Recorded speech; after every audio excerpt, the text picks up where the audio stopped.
Paper leak का जो मामला है झारखंड में, राकेश जी, बीते दिनों तूल पकड़ा था और इस पर देखिए लोकसभा में भी चर्चा हुई थी। पेपर लीक, जिस तरीके से पेपर लीक का मामला झारखंड में तूल पकड़ा, जिस तरीके से यहाँ के युवा सड़कों पर हमेशा नजर आए, उन्होंने परीक्षा आयोजन को लेकर, रिजल्ट जारी करने को लेकर लाठियां खाई, तो ये भी एक प्रमुख चीज रही पीएम के संबोधन में, राकेश जी। जी हाँ, और शुरुआत में ही पीएम ने जो है वो पेपर लीक का मुद्दा उठाया और जेएमएम को घेरते हुए बेरोजगारी भत्ता की भी बात कही। उन्होंने कहा कि जब जेएमएम ने पिछली बार जो है वो बेरोजगारी भत्ता का वादा किया था, वो भत्ता नहीं मिला और वो लोगों से कनेक्ट होते हैं और पूछते हैं भत्ता मिला क्या, तो पब्लिक कहती है नहीं मिला। तो ये जो इस तरह से उनका एक कनेक्शन होता है लोगों के साथ भाषण देते समय, वो देखने को मिला। और उन्होंने इस बात को कहा कि देखिए बेरोजगारी भत्ता का वादा तोड़ा। उन्होंने कहा कि जेएमएम, आरजेडी और कांग्रेस की सरकार जो है उसने जो है युवाओं के साथ धोखा किया है, इस तरह की बातें वो कहते हैं। उन्होंने ये भी कहा जेएमएम रोजगार का झूठा वादा करती है। इसके बाद अगर आप देखें तो तल्ख होते हुए भी वो कहते हैं कि जो पेपर लीक है वो एक उद्योग बन गया है, काम धंधा बंद है, लेकिन ये सारी चीजें जो है ये चल रही हैं। उन्होंने सिपाही भर्ती परीक्षा के दौरान जो शारीरिक परीक्षा हो रही थी, शारीरिक दौड़ लग रही थी, उसमें जो कई युवाओं का निधन हुआ उसकी चर्चा की और उन्होंने कहा कि जेएमएम सरकार की लापरवाही की वजह से उत्पाद सिपाही परीक्षा के दौरान जो है कई युवाओं को जो है अपनी जान गंवानी पड़ी। इस चीज की वो चर्चा करते हैं और उन्होंने जो है बीजेपी की तरफ से कुछ वादे भी किए। जैसे वो कहते हैं कि 3 लाख नौकरियां जो है बीजेपी युवाओं को देगी और इसका विश्वास दिलाने के लिए वो हरियाणा का उदाहरण देते हैं। उन्होंने ये बातें कहते हुए कही कि देखिए हरियाणा में बीजेपी की तीसरी बार सरकार बनी है और तीसरी बार जब बीजेपी की सरकार बनी तो इस बार वहां के युवाओं ने डबल दिवाली मनाई है। और इसलिए क्योंकि एक दिवाली तो आई ही जो पर्व त्योहार था, और दूसरी बात कि अभी सरकार के शपथ लिए हुए 1 महीने का वक्त हुआ है और 1 महीने के अंदर 25,000 युवाओं को नौकरी दी गई है, नियुक्ति पत्र दिया गया है। तो ये चर्चा करते हैं प्रधानमंत्री और इसके जरिए झारखंड के युवाओं को विश्वास दिलाने की कोशिश करते हैं कि देखिए अगर बीजेपी की सरकार यहां पर बनती है तो युवाओं को रोजगार दिया जाएगा, नौकरी दी जाएगी। उन्होंने जो है वो 3 लाख नौकरी की बात की, इसीलिए उन्होंने कहा कि आप झारखंड में डबल इंजन की सरकार बनाएं, केंद्र में जो सरकार है वही सरकार राज्य में रहे, तो जो कामकाज है झारखंड की सरकार का वो भी तेजी से होगा। उन्होंने ये भी आरोप लगाया कि जो केंद्र की योजनाएं हैं उसे सही ढंग से इंप्लीमेंट नहीं करती झारखंड की सरकार। तो इस तरह से प्रधानमंत्री ने युवाओं के इर्द गिर्द जो है अपना भाषण दिया और उन्होंने जो है परीक्षाओं के दौरान खास करके जो पेपर लीक जैसे मुद्दे हैं उस पर खूब जमकर जो है वो जेएमएम सरकार पर बरसे। और उन्होंने ये बातें भी कही कि देखिए केंद्र ने एक कठोर कानून जो है वो पेपर लीक के लिए बनाया है। उनका कहने का अर्थ ये था कि जब राज्य में भी बीजेपी की सरकार आ जाएगी, बीजेपी और उनके सहयोगी दलों की एनडीए की सरकार, तो पेपर लीक जैसे मामले जो है वो रुकेंगे। क्योंकि जब वो कहते हैं 3 लाख नौकरी देंगे तो साथ में वो एक लाइन और जोड़ते हैं कि पूरी पारदर्शिता के साथ हम ये नौकरी जो है युवाओं को देंगे। तो ये एक बड़ा मुद्दा जो है वो प्रधानमंत्री के भाषण का रहा और उन्होंने पूरी तरह से युवाओं को संबोधित करते हुए ये बातें कही हैं। और देखिए प्रधानमंत्री के बारे में कहा जाता है कि उन्हें जो है ना वो नब्ज पता होती है, जनता की नब्ज कहाँ है। तो उन्हें ये चीज पता है कि जो झारखंड में युवाओं ने पिछले दिनों जो नियुक्तियों को लेकर आंदोलन किए हैं, तो यहाँ पर एक कमजोर नस है इस सरकार की, तो उसे दबाया जाए और ये कोशिश उन्होंने यहाँ पर की है। और जो है वो चुनावी वादे नौकरी रोजगार को लेकर, नौकरियों में पारदर्शिता की बात को लेकर, जब वो हरियाणा में नौकरियों की बात करते हैं तो वो कहते हैं कि जैसे वहां बिना पर्ची बिना खर्ची के नियुक्तियां मिलती हैं। बिना पर्ची बिना खर्ची का मतलब होता है बिना पर्ची मतलब बिना किसी सिफारिश के, और बिना खर्ची मतलब बिना किसी किसी रिश्वत के जो है वो वहां पर नौकरियां मिलती हैं, तो वो इस तरह से युवाओं को संबोधित करते हुए दिखे, खास करके नौकरी, रोजगार, इन सारे मुद्दों को लेकर। बिल्कुल। तो पेपर लीक के मामले को भी लेकर प्रधानमंत्री नरेंद्र मोदी ने गढ़वा की सभा में राज्य की मौजूदा सरकार पर हमला बोला और यहां जिस तरीके से युवा लगातार आंदोलन करते रहते हैं, सड़कों पर लगातार युवा अपनी मांगों को लेकर रहते हैं, उसको भी एक प्रमुख मुद्दा कहीं ना कहीं भारतीय जनता पार्टी इन चुनावों में बना रही है। और बीजेपी का जो संकल्प पत्र जारी हुआ है उसमें पेपर लीक के खिलाफ कठोरता से कार्रवाई करने की भी बात कही है। राकेश जी, देखिए अब तुष्टीकरण पर आ जाते हैं। तुष्टीकरण भी एक अहम बयानों में से एक है। अगर आप पूरे प्रधानमंत्री के बयान को सुने और देखिए, हेमंत सरकार पर लगातार भारतीय जनता पार्टी तुष्टीकरण के आरोप लगाती रही है, तो ये जो तुष्टीकरण का मुद्दा है राकेश जी, ये कितना प्रभावशाली तरीके से बीजेपी के लिए काम करेगा चुनावों में? देखिए, ये बीजेपी का फेवरेट मुद्दा है। वो जहां भी जाती है वो इस तरह की बातें करती हैं और ये बातें पिछले कई दिनों से जो है बीजेपी के अन्य नेता हैं वो भी कहते चले आ रहे हैं कि जो वर्तमान सरकार है वो तुष्टीकरण करती है। और आज प्रधानमंत्री ने भी गढ़वा में इन बातों को उठाया और उन्होंने कहा कि देखिए, ये जो सरकार है वो तुष्टीकरण वाली सरकार है। और उसके बाद उन्होंने उदाहरणों की एक फहरिस्त जो है वो सामने रख दी। सारे एक एक कर वो गिनाते चले गए। वो कहते हैं कि जो वर्तमान सरकार है वो सामाजिक ताना बाना जो है वो तोड़ रही है। जेएमएम, आरजेडी और कांग्रेस पर ये आरोप लगाते हुए प्रधानमंत्री कहते हैं, वो ये भी कहते हैं कि ये घुसपैठियों को शह देते हैं। उनके कहने की बात ये है, उन्होंने सरस्वती वंदना पर रोक लगाने की बात उठा दी। और ये तीज त्योहार पर वो कहते हैं, चूंकि इन दिनों देश भर में कई जगह से ऐसी खबरें आते रही हैं कि जहां तीज त्योहार रहे हैं तो वहां जो पत्थरबाजी की घटना है तो उसकी चर्चा भी उन्होंने यहां पर कर दी। और इन सब को तुष्टीकरण से जो है वो जोड़ते हैं। और साथ में जो है उन्होंने कहा कि बेटियों के साथ शादी ब्याह पर भी जो है वो उनके साथ जो है कुछ धोखे में रखकर की जा रही है। तो इन मुद्दों के जरिए तुष्टीकरण का आरोप लगाते हुए उन्होंने जेएमएम सरकार को घेरा। दरअसल अगर आप प्रधानमंत्री का जो भाषण हुआ उसमें तुष्टीकरण और घुसपैठ पर जो कुछ उन्होंने बोला है उसे आप सुनेंगे तो बहुत आक्रामक अंदाज में उन्होंने ये बातें कही हैं। और उन्होंने जो है ये एक बड़ा आरोप जो है वो राज्य सरकार पर लगाया है। ठीक है, तो घुसपैठ को लेकर भी पीएम आक्रामक नजर आए जेएमएम और कांग्रेस पर। घुसपैठ पर पीएम ने क्या कुछ कहा है वो भी सुनवा देते हैं दर्शकों को। गढ़वा का धरती पर मोदी जब घुसपैठ का मामला कोर्ट में जाए और प्रशासन इससे इनकार करे तो पता चलता है कि सरकारी तंत्र में ही घुसपैठ हो चुकी है।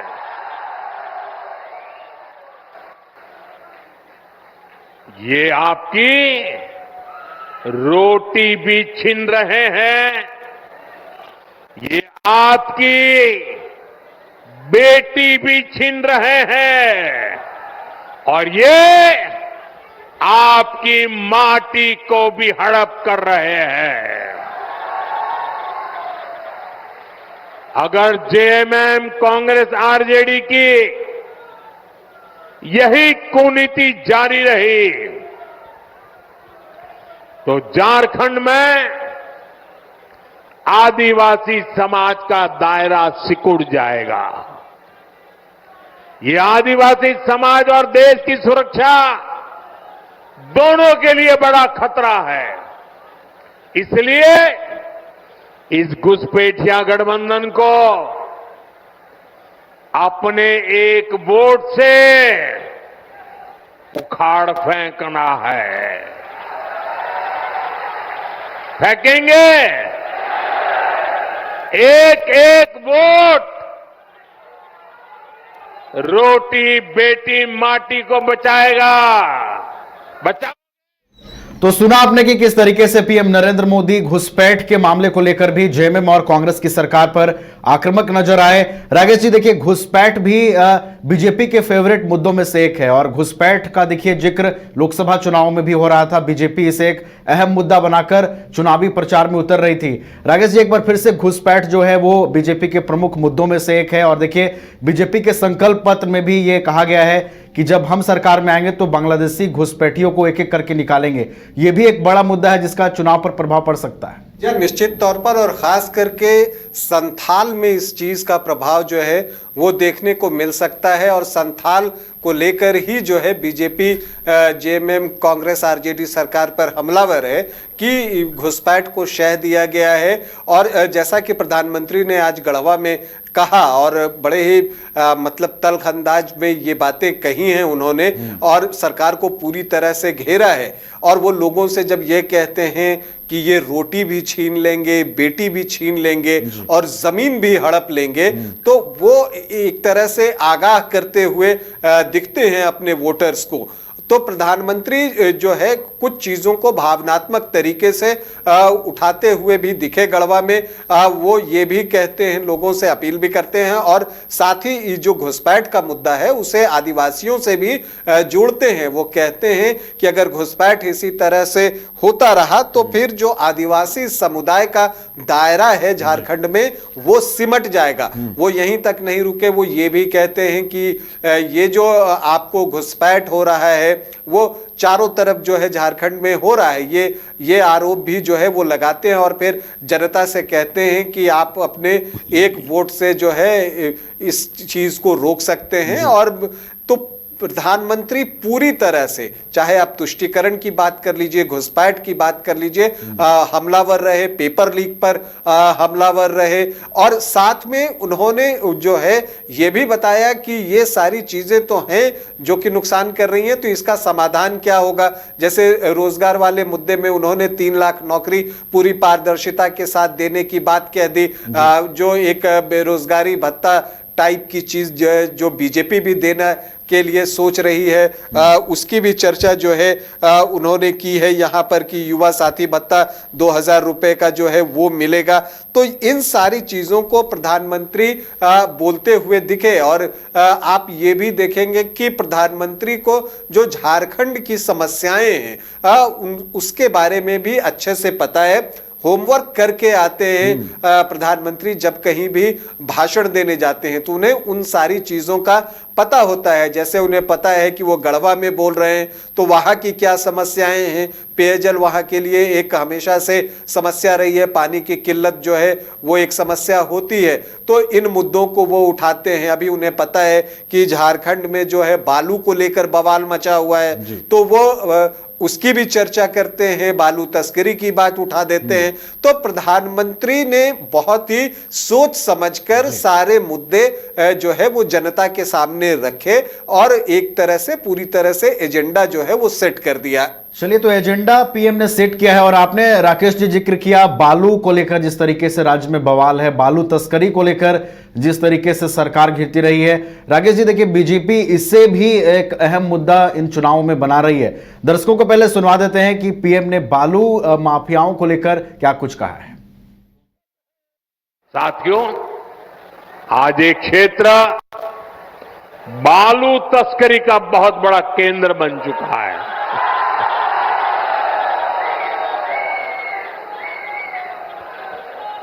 बालू बोलते ही आपको सब दिखाई दिया।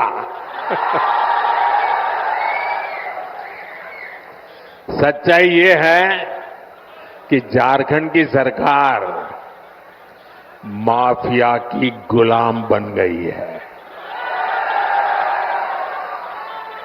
जनता पलायन के लिए मजबूर है और ये लोग सरकारी ठेकों में बंदर बांट करने में व्यस्त है।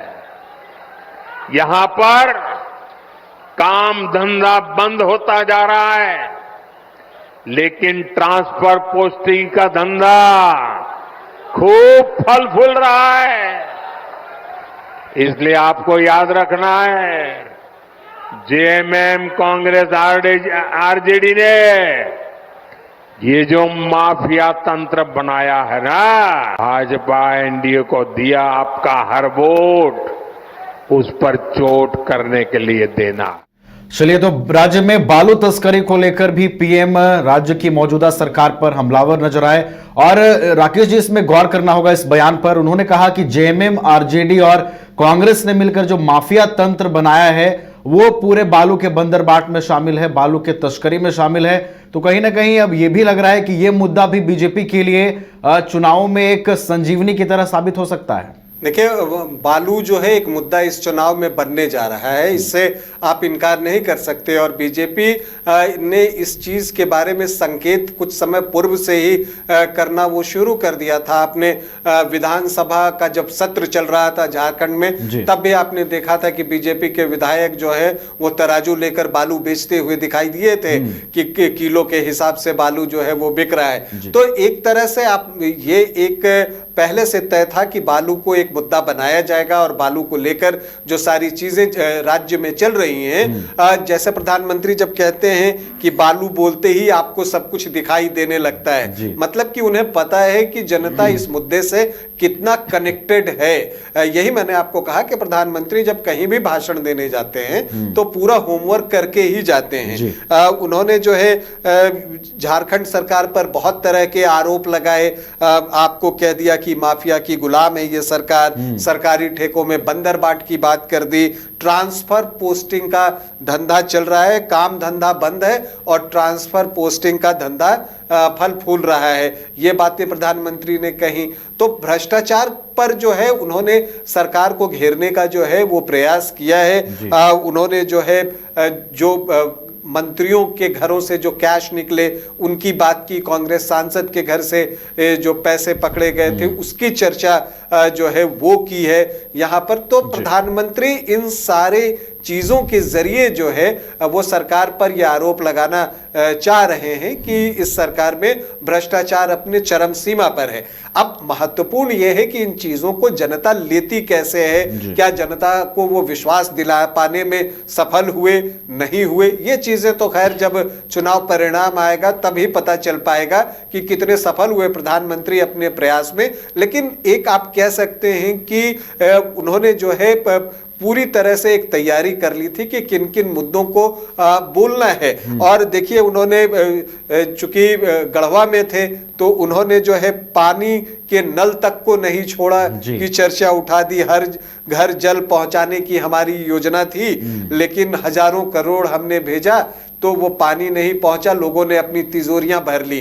तो इस तरह की बात यहां पर भी वो भ्रष्टाचार से इस योजना को जोड़ते हुए देखते हैं और कहते हैं कि जो भाजपा शासित राज्य हैं वहां पर ये योजना बहुत सफल हो रही है। वो गुजरात का भी उदाहरण देते हैं कि वहां किस तरह से पानी की समस्या को दूर किया। तो मैंने वही कहा ना कि उन्हें लोकल मुद्दे का भी पता है कि गढ़वा क्या पूरे पलामू प्रमंडल में जो है पानी जो है एक संकट का विषय रहता है। खास करके गर्मी के दिनों में जो है आप देखते हैं कि लोगों को पानी के लिए लंबी कतारें लगानी पड़ती हैं, कई लोगों को कितनी दूर तक जाना पड़ता है पानी के लिए। तो इस बात को प्रधानमंत्री बखूबी समझते हैं और इसीलिए उन्होंने इस मुद्दे को उठाया और कहा कि जो भाजपा शासित राज्य हैं वहां पर जो ये हर घर जल योजना है वो सफलतापूर्वक चल रही है। गुजरात की बात की कि वहां पर कितने पानी की समस्या थी जो कि अब दूर हो गई है। तो इस तरह से जो है प्रधानमंत्री ने बातें कहते कहते यहां तक कह दी कि अगर गढ़वा को पानी मिल जाए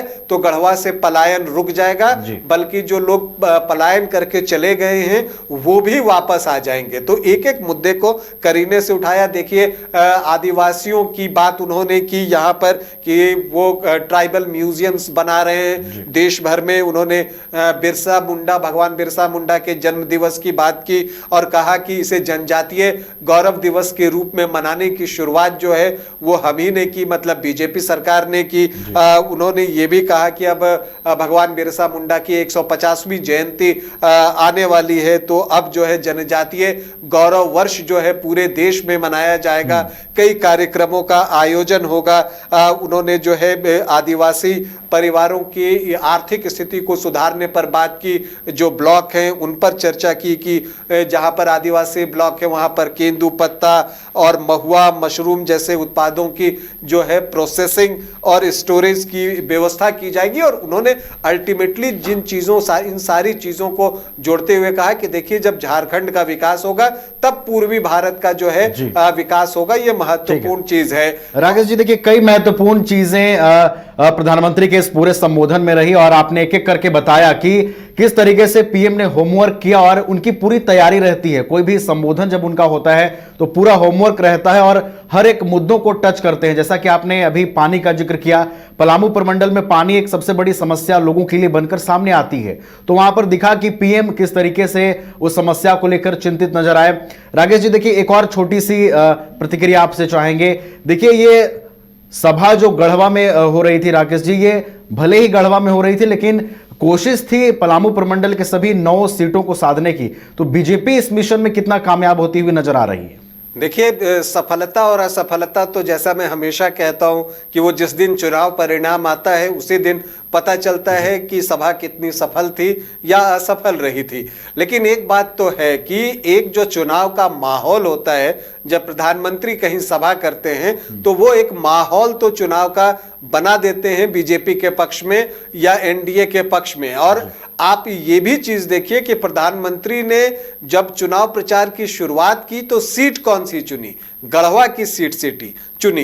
गढ़वा में जो विधायक हैं वो कौन हैं? मिथिलेश ठाकुर हैं। वो राज्य सरकार में मंत्री हैं। किस पार्टी के हैं? तो जेएमएम के हैं। तो वो एक सीट जहां बीजेपी पिछले बार हार गई थी, प्रधानमंत्री ने उस सीट को चुना है। इसका मतलब है कि जो सीटें बीजेपी ने पिछली बार लूज की थी, उन सीटों को प्रधानमंत्री को लगता है कि हमें गेन करना है, तो वो मुश्किल काम अपने हाथों में लेते हैं। नहीं तो आप कई नेताओं को देखेंगे कि अक्सर वो उन इलाकों में आपको कार्यक्रम करते हुए दिखेंगे जहां उनकी जो है उनके विधायक हैं या उनकी स्थिति ज्यादा स्ट्रांग है, उन क्षेत्रों को जो है वो चुनते हैं, क्योंकि बाद में जब पता होता है कि इन्होंने इतने भाषण दिए तो इतने जीते। प्रधानमंत्री उससे उलट काम करते हैं। प्रधानमंत्री क्या करते हैं कि जो मुश्किल क्षेत्र हैं बीजेपी के लिए, उन क्षेत्रों में जाते हैं। यहां जैसे जेएमएम के विधायक हैं तो यहां पर प्रधानमंत्री ने अपनी सभा की शुरुआत की। दूसरी सभा उनकी चाईबासा में होने जा रही है।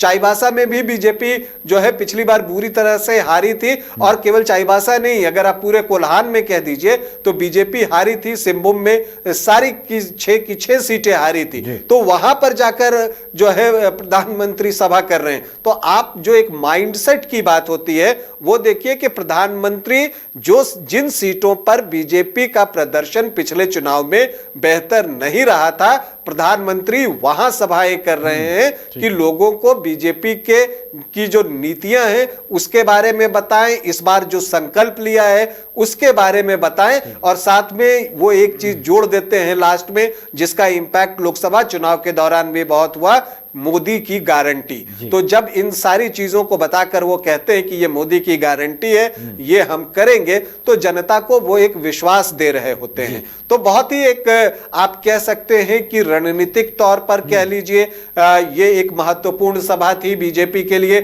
इसके अलावा ये भी चीज बताती है कि जो नेता होता है, जो लीडर होता है, वो अपने आप को सुखद स्थिति में रख के काम नहीं करता। वो उन मुश्किल जगहों पर पहुंचता है जहां उसकी टीम को परेशानी हो सकती है, तो वो उन जगहों पर जाकर अपना जोर लगाता है कि यहां से वो अपनी टीम के लिए कुछ अर्जित कर सके। तो ये बातें आप प्रधानमंत्री नरेंद्र मोदी की सभाओं में अक्सर आप देखेंगे जो उनके कार्यक्रम बनते हैं वो इसी तरह के बनते हैं। चलिए, तो पीएम ने गढ़वा से चुनावी शंखनाद कर दिया है और मोदी की गारंटी झारखंड के विधानसभा चुनाव में कितना रंग लाती है, बीजेपी के लिए कितना काम करती है, ये तो खैर आने वाले चुनाव के परिणाम तय करेंगे। बहुत बहुत फिलहाल राकेश जी आपका हमारे साथ जुड़ने के लिए और इस चर्चा में शामिल होने के लिए। तो पीएम ने चुनावी शंखनाद कर दिया है, गढ़वा में पीएम ने चुनावी शंखनाद किया और राज्य की मौजूदा सरकार पर जमकर निशाना साधा। फिलहाल इस चर्चा में हमारा साथ इतना ही। बाकी खबरों के लिए आप देखते रहिए News 22 को। देश के लिए भी